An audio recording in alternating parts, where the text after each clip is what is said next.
Telangana joint action committee के अरकान ने आज रियासत के नायब वजीर आला दामोदर राज नरसिम्हा से उनकी क़यामगाह पर मुलाकात करते हुए तेलंगाना रियासत के क़याम में दरपेश मुश्किलात का मुकाबला करने की ख्वाहिश की। इस मौके पर सदरनशीन सियासी जेएसी प्रोफेसर कोदंडराम, मल्लेपल्ली लक्ष्मैया, हामिद मोहम्मद खान और दीगर मौजूद थे। सरकार यहाँ से दिल्ली को भिजाना है, तो ये हमारा डिमांड है। ये डिमांड को हासिल करने के लिए हम हर पार्टी के लीडर से मिल रहे हैं। कल शाम हमने तेलुगु देशम पार्टी के लीडर से हमारा मुलाकात हुआ।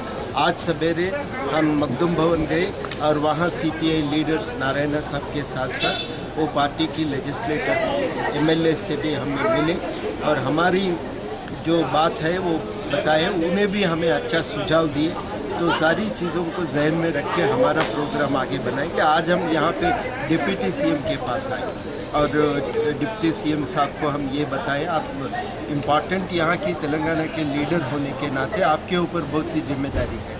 आप ये सारी मामला जो भी यहाँ रुकावट पैदा करने का कोशिश होगा उसको हल करके आगे बढ़ाना जिम्मेदारी आपका रहता। सब लोगों को मिला के, सब पार्टीज़ को मिला के ये मामला आगे ले जाना बोल के हम बताएं, मंजूर किए। हमारा रिक्वेस्ट पूरी जिम्मेदारी उठाने का कोशिश भी उन्हें कर रहे, तो हमें बहुत खुशी है। सारे लोग इकट्ठा रहना, अब तो हाल ही की जो सदन हो रहा है सारी एमएलए से एक साथ रहना, जुड़कर रहना और हमारा आवाज़ मजबूत असेंबली में सुनाना, ये हमारा सारी एमएलए से रिक्वेस्ट है।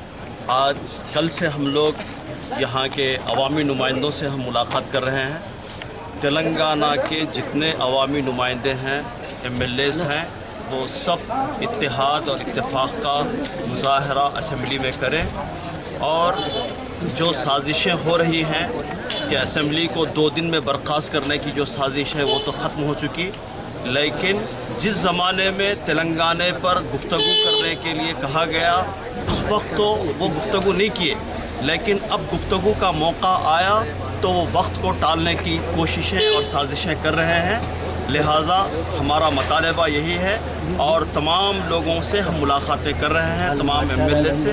चुनाचे कल तेलुगु देशम के लोगों से भी हमने मुलाकात की और आज सीपीआई के लोगों से मुलाकात की।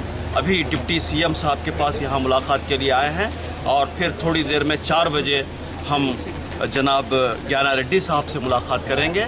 और इस तरह तमाम एमएलए से अपील ये है कि वो वक्त मुकर्ररा में बिल को यहाँ पर गुफ्तगू के बाद वो पार्लियामेंट को भेजें और ताकि तेलंगाना की मंजूरी हो सके और तेलंगाना पर बिल आखिर वो प्रेसिडेंट ऑफ इंडिया की सिग्नेचर हो सके।